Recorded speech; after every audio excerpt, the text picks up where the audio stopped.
लेकिन अनर्गल आरोप लगाने वाले, जो लोग अनर्गल आरोप लगाते हैं, उनसे मैं कहना चाहता हूं कि अनर्गल आरोप लगाकर, झूठ बोलकर लोगों को दिग्भ्रमित करने की कोशिश मत कीजिए। हम आपसे कहना चाहते जो विरोधी दल के लोग हैं, विपक्ष के लोग हैं, उनके हाथ में कोई दूसरा अस्त्र है ही नहीं, कोई मुद्दा है ही नहीं, इसलिए झूठ बोलकर लोगों को दिग्भ्रमित करने का काम लोग करते हैं। आप सब लोगों से आग्रह है कि आप लोग उनकी बातों में मत आइएगा। वो साजिश जानबूझकर करते हैं, उनकी साजिश में मत आइएगा। और आप सब लोग मिलकर के इस बार तीसरी बार भारत के प्रधानमंत्री के पद पर नरेंद्र मोदी जी को बैठाने का काम करना है। इसलिए आप सब लोगों से आग्रह है, तमाम जाति धर्म के लोगों से आग्रह है कि सब लोग मिलकर एक बार फिर से उपेंद्र कुशवाहा को आशीर्वाद दीजिए, गैस सिलेंडर छाप के सामने के बटन को दबाइए और नरेंद्र मोदी जी को तीसरी बार भारत का प्रधानमंत्री बनाइए। बहुत बहुत धन्यवाद। आज काराकट की धरती पर आदरणीय अमित शाह जी का आगमन हुआ है।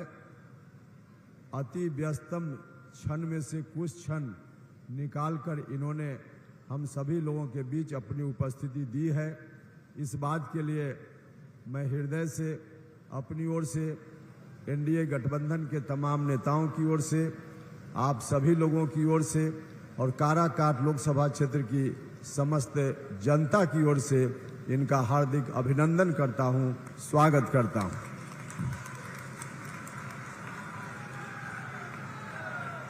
भाइयों और मित्रों,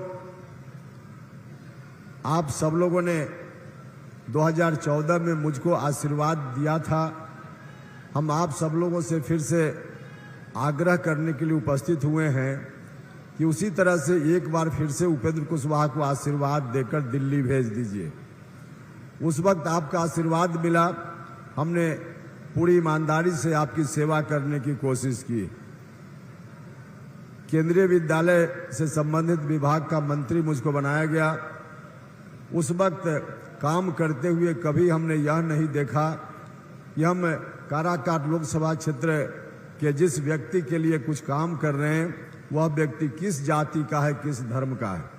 हमने सिर्फ काराकाट लोकसभा क्षेत्र का पता देखा और जो भी जब हमसे संभव हुआ हमने कोशिश की। इसी क्रम में केंद्रीय विद्यालय में नामांकन कराने की ताकत मेरे हाथ में थी।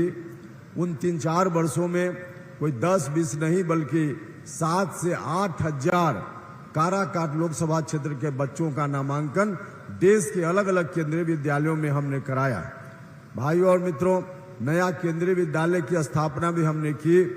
एनटीपीसी एनपीजीसी जो नबीनगर में भारत सरकार की इकाई है, वहां 2018 में एक केंद्रीय विद्यालय को स्वीकृति हमने दी और 2018 में ही विद्यालय वहां शुरू हो गया, चल रहा है, बच्चे वहां पढ़ रहे हैं। सासाराम में भी केंद्रीय विद्यालय जो एक पुराना भवन में, छोटे से भवन में चल रहा था, उसका नया बिल्डिंग बने, इस बात के लिए खुद ही हमने शिलान्यास किया और 2-2.5 साल में बनकर तैयार हुआ। उसका उद्घाटन भी हमने किया। जिस विद्यालय में 300-400 बच्चे किसी तरह से पढ़ते थे, आज हजारों बच्चे उस केंद्रीय विद्यालय में पढ़ रहे हैं। ये केंद्रीय विद्यालय और गोह प्रखंड के देवकुंड में, वहां भी हमने स्वीकृति दी थी। भारत सरकार में मंत्री रहते हुए जो काम हमको करना था, सब काम हमने उस समय पूरा कर दिया था। लेकिन स्थानीय स्तर पे थोड़ी कमी रह गई, जिसके चलते विद्यालय नहीं बन पाया। लेकिन आगे आने वाले दिनों में यदि आप सब लोगों का आशीर्वाद मिला तो निश्चित रूप से वहां केंद्रीय विद्यालय खुलेगा, देवकुंड में भी केंद्रीय विद्यालय बनेगा। भाइयों और मित्रों, इसी जिला में ओबरा से बेल पौथू होते हुए, मलहद महद्दीपुर होते हुए जहानाबाद अरवल जो सड़क जाती है, बभना के पास सड़क मिलती है। लगभग 100 किलोमीटर से ज्यादा उसकी दूरी है। उस सड़क को एनएच सड़क बनाने के लिए हमने उस समय कोशिश की और 2017 में ही भारत सरकार के एनएच विभाग ने सैद्धांतिक सहमति उसकी दे दी, अधिसूचना उसकी जारी हो गई एनएच के रूप में परिवर्तित करने के लिए। लेकिन डीपीआर वगैरह बनाने का काम स्थानीय स्तर पे होता है, जो काम नहीं हो पाया, जिसके चलते वह सड़क एनएच के रूप में तो बन नहीं पाई है। लेकिन सैद्धांतिक रूप से भारत सरकार की सहमति, एनएच विभाग की सहमति उसको प्राप्त है। आगे आने वाले दिनों में आपका आशीर्वाद मिलेगा तो निश्चित रूप से वह सड़क भी एनएच के रूप में तब्दील होगी, चौड़ी सड़क बनेगी, एनएच की सड़क बनेगी। इसके अतिरिक्त भी बहुत सारा और भी काम है, सबकी चर्चा करें तो वक्त ज्यादा लगेगा। हम आपसे सिर्फ इतना ही कहना चाहते हैं कि आपने जो मौका दिया, हमने ईमानदारी से सेवा करने का प्रयास किया है। इस बार भी आप सब लोग मौका देंगे तो उस समय जो काम हुआ और जो काम पेंडिंग रह गया, पाइपलाइन में वह सारा काम है, पेंडिंग काम भी पूरे तौर पे पूरा होगा और नया नया भी आप हुक्म जारी करेंगे, सारा काम इस बार आसानी से हो जाएगा। इसलिए आप सब लोगों से आग्रह है कि सब लोग मिलकर एक बार फिर से उपेंद्र कुशवाहा को आशीर्वाद दीजिए। भाई और मित्रों, यहाँ जो हम लोगों के खिलाफ वाला गठबंधन है, आरजेडी के नेतृत्व में, लालू यादव जी के नेतृत्व में वह गठबंधन बिहार में है। देश के स्तर पर किसका नेतृत्व है, देश के स्तर पर तो पता ही नहीं चलता है। एक तरफ हमारा गठबंधन, जिस गठबंधन के नेतृत्व करता आदरणीय प्रधानमंत्री जी हैं, लेकिन दूसरी ओर जो गठबंधन है, उस गठबंधन का देश के स्तर पर नेता कौन है यह पता ही नहीं चलता है। लेकिन बिहार के स्तर पर लालू यादव जी उसका नेतृत्व कर रहे हैं। उनकी ओर से बराबर यह कहा जाता है कि हम सामाजिक न्याय के सबसे बड़े पहरेदार हैं। भारत की सरकार पर आरोप लगाने की कोशिश है उनकी ओर से, लोगों को दिग्भ्रमित करने का प्रयास है। कहते हैं कि फिर से बीजेपी की सरकार आ जाएगी तो संविधान को लोग बदल लेंगे। भाई और मित्रों, हिंदुस्तान का संविधान डॉक्टर अंबेडकर का बनाया हुआ संविधान है और इस संविधान की जड़ इतनी मजबूत है कि दुनिया की कोई ताकत इस संविधान को नहीं बदल सकती है। हमारे प्रधानमंत्री जी ने भी कई बार कहा है, लेकिन उन लोगों को इस बात से मतलब नहीं है, सिर्फ कंफ्यूजन पैदा करने की कोशिश है।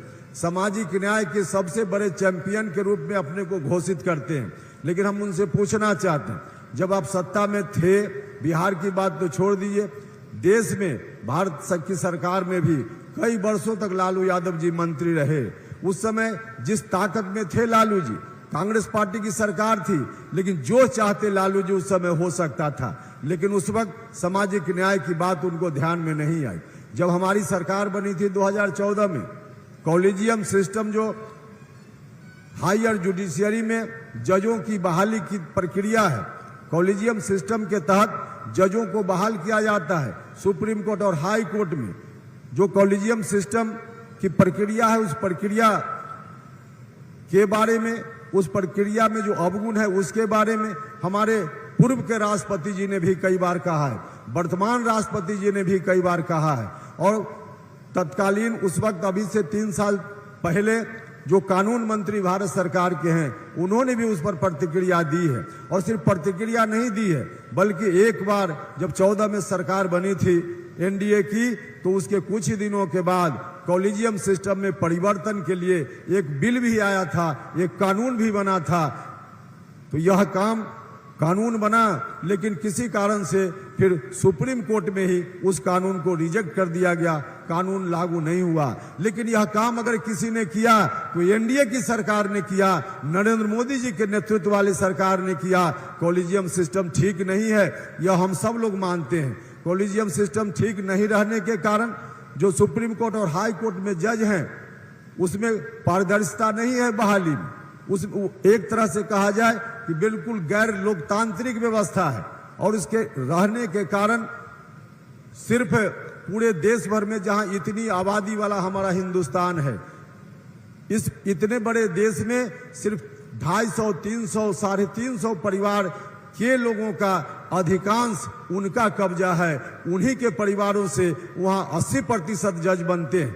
और इस सिस्टम के रहते हुए हमारे राष्ट्रपति जी ने कई बार कहा है, जो सच है उसमें कोई दलित समाज का व्यक्ति नहीं बन पाता है। अपवाद के लिए कभी कभी अति पिछड़ा परिवार का नहीं बनता है। और इतना ही नहीं, आप दलित अति पिछड़ा तो छोड़ दीजिए, सवर्ण समाज का भी कोई गरीब घर का विद्यार्थी है, पढ़ने में चाहे जितना मेरिट वाला है, वह भी चाहे कि हम उसमें जज बन जाए, सुप्रीम कोर्ट और हाई कोर्ट में जज नहीं बन सकता है। वह सभी जात धर्म के लोगों के लिए एक तरह से दरवाजा बंद है, दरवाजा खुला हुआ है तो सिर्फ उनके लिए जिनके परिवार से कोई ना कोई जज वहां बना हुआ है। भाई और मित्रों, हम बार बार कहते हैं कि जो जज लोग हैं अपना उत्तराधिकारी बहाल करते हैं, न कि जज बहाल करते हैं। तो कई तरह की खामियां हैं और उन खामियों को हटाने के लिए उस समय की हमारी सरकार ने नरेंद्र मोदी जी के नेतृत्व में बिल लाया था, नहीं आगे बात बढ़ पाई, कानून बना था लेकिन कानून रुक गया। हम लगातार कहते रहे उस व्यवस्था में परिवर्तन होना चाहिए, परिवर्तन होना चाहिए और ऐसी व्यवस्था होना चाहिए जिसमें कोई भी गरीब घर का, चाहे दलित हो, पिछड़ा हो, अति पिछड़ा हो या सवर्ण समाज का हो, मेरिट रखने वाला कोई भी विद्यार्थी उसमें भाग ले और जज बन जाए, जिस तरह से कलेक्टर और एसपी की बहाली होती है। हम लगातार बोलते रहते हैं। भाई और मित्रों, आरजेडी वालों को मैं कहना चाहता हूं, हिम्मत है तो कॉलेजियम सिस्टम के खिलाफ एक बार बोल के बताइए।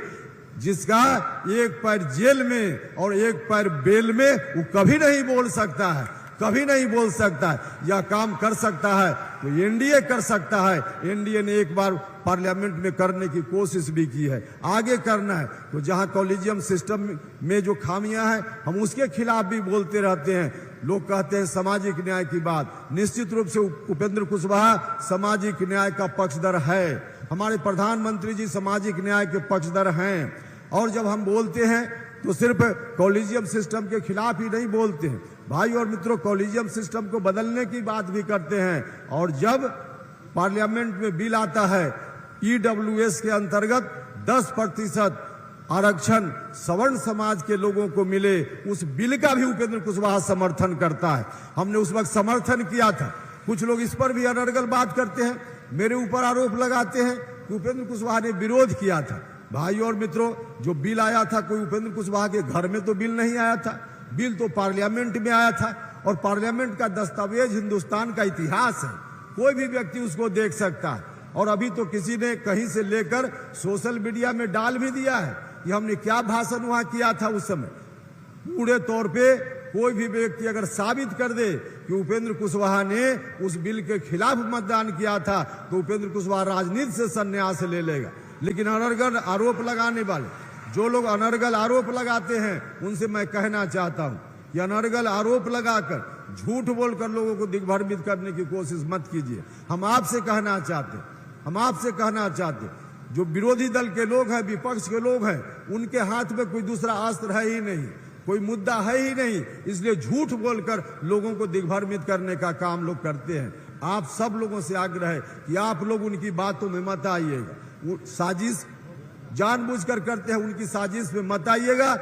और आप सब लोग मिलकर के इस बार तीसरी बार भारत के प्रधानमंत्री के पद पर नरेंद्र मोदी जी को बैठाने का काम करना है।